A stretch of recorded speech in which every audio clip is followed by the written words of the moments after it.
Did you know there's a classified Soviet experiment that allegedly pushed humans beyond the limits of sleep? And what survived the experiment was no longer fully human? This isn't a ghost story. This isn't fiction. This is a chilling account that has circulated for decades, whispered in classified files, forums, and dark corners of history. And once you hear it, you may never look at sleep the same way again. In the late 1940s, just after World War II, the Soviet Union was desperate. The Cold War had begun. Governments wanted soldiers who didn't need rest, workers who never stopped, minds that never shut down. So they asked a dangerous question. What happens if humans never sleep? Not for one night, not for a week, but for over a month. What followed would allegedly end in madness, mutilation, and a final confession that still haunts anyone who hears it. 5 prisoners were selected, political enemies of the state, men who had already signed their lives away. In exchange for their freedom, they agreed to participate in an experiment. Stay awake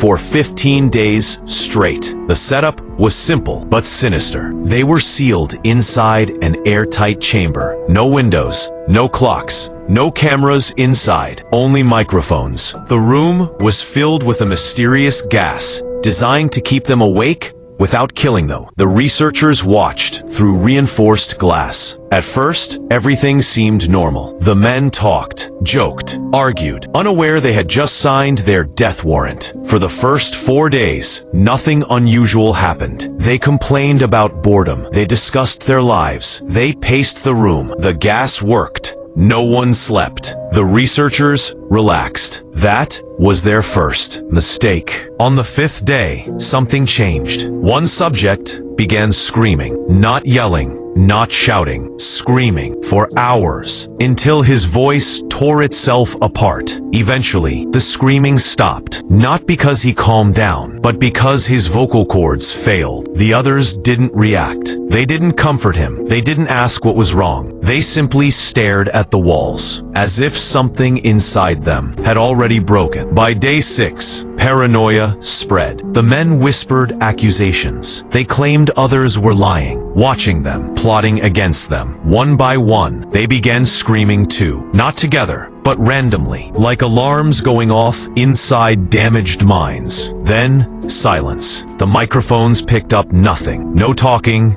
no movement, just breathing. The researchers thought the equipment had failed, until someone spoke into the intercom and said, "If you can hear me, say something." After a long pause, a calm voice replied, "We no longer want to be released." By day 10, the men had stopped screaming entirely. They stopped reacting. They stopped being human. Through the glass, researchers noticed disturbing changes. Sunken eyes, severe weight loss, skin stretched tight over bone. One man collapsed and stopped moving. The researchers assumed he was dead. Another was seen tearing flesh from his own body, not screaming, not resisting, just methodically removing it. The gas still flowed. The experiment continued. On day 14, the researchers made a decision. They would end the experiment. They announced the gas would be shut off and the door would open. But first, they demanded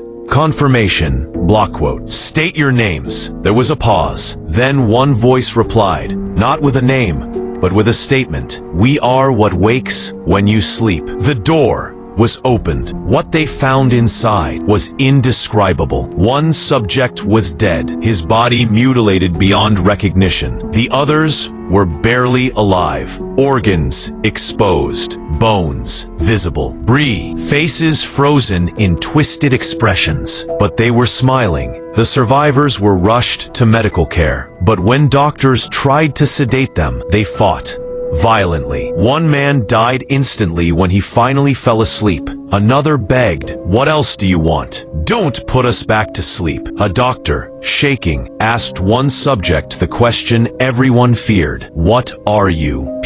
The man looked at him and whispered, and instantly we're fascinated, "Are what you become when sleep is taken away. We are the madness that wakes inside your mind every night, and you push us away when you dream." Moments later, his heart stopped. The experiment ended. Officially, It never happened. No documents confirmed this experiment. No names were recorded. No bodies were buried. But the story refuses to die. Because every night, when you struggle to fall asleep, when your thoughts grow darker, when your mind starts whispering things you don't like, you remember one thing. Sleep isn't weakness, it's protection. And whatever waits inside the human mind was never meant to stay awake. A phrase